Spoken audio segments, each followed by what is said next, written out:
I'm going to talk of one of my favorite holidays, and that includes a story about a tyrant killing children. It involves cross dressing, a bear, and the devil. Let's first go to a tiny remote town where my dad and my grandparents grew up. The name is Belen, which means Bethlehem, and our flag in this town contains the skin of a cow in the center. It may look primitive, and it is because leather from cow is key part of the economy in this town. I like visiting this town for many reasons, which includes being in touch with my roots, being in touch with nature, partying, and the fantastic food. Just kind of made my tummy growl a little bit just now. Belen is in the south of Colombia, and in Colombia we celebrate Dia de los Inocentes on December the 28th. That means Day of the Innocent. And this is a Catholic holiday in which we supposedly remember children killed by Herod, the great king of Judea. He was actually unpopular with his people because he chilled for the Romans, which at the time were an invading imperial force. Herod was insecure and narcissistic, cut from the same cloth as certain orange clown who might be president of the US again, and others. Herod heard that there was a newborn king of the Jews, that was Jesus, in what today is Bethlehem, Palestine.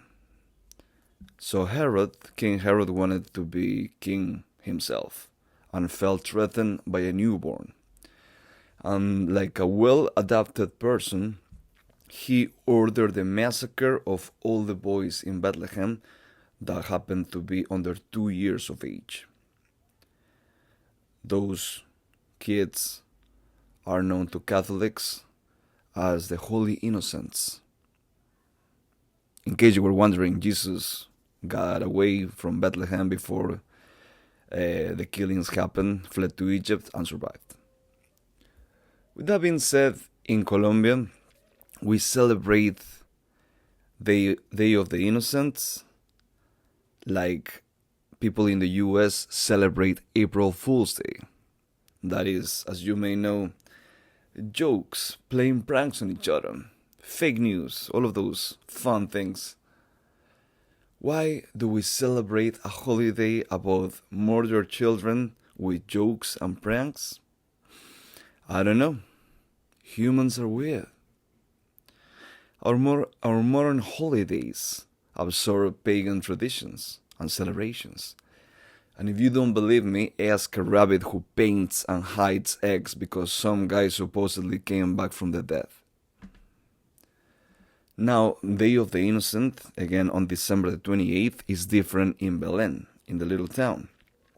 We do the practical jokes, but also we have this festivity in which women cross-dress as men, men cross-dress as women, and they dance around town in a parade with someone dressed as a bear and someone dressed as the devil. That is lots of dancing, lots of music, lots of indulging, and it is beautiful. You know me. I think and I muse about people and culture, maybe more than I should. An election season is upon us here in the US. And there is one party with a chance of winning that attacks and villainizes groups of people that have very little power, including the LGBT people, immigrants. And they do it, I think, because they have nothing else to sell us. We're talking about the GOP, the Republicans. Their policies are more money and more power for the people who are already rich and powerful. They are about destroying the planet with fossil fuels and spending insane amounts of money on war and weapons. Nobody in their right mind likes that. That's why they have to create a boogeyman. The LGBT community, immigrants eating cats and dogs, to scare and trick people into giving them power. And once they get power, because that's what they want, it is important to understand what they're going to do with it. Power is the ability to expand or limit someone's available choices. Violence is what limits someone's choices. So, according to those definitions, violence is inherently and always a part of power. Violence is not only physical. If someone beats me up, they are limiting my options to use my body without experiencing pain.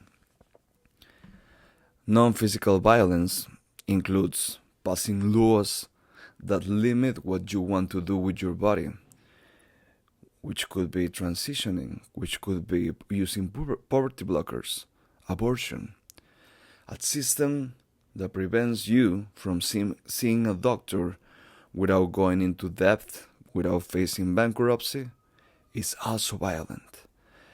A system that prevents kids from going to school without the fear of being shot is a very twisted type of violence.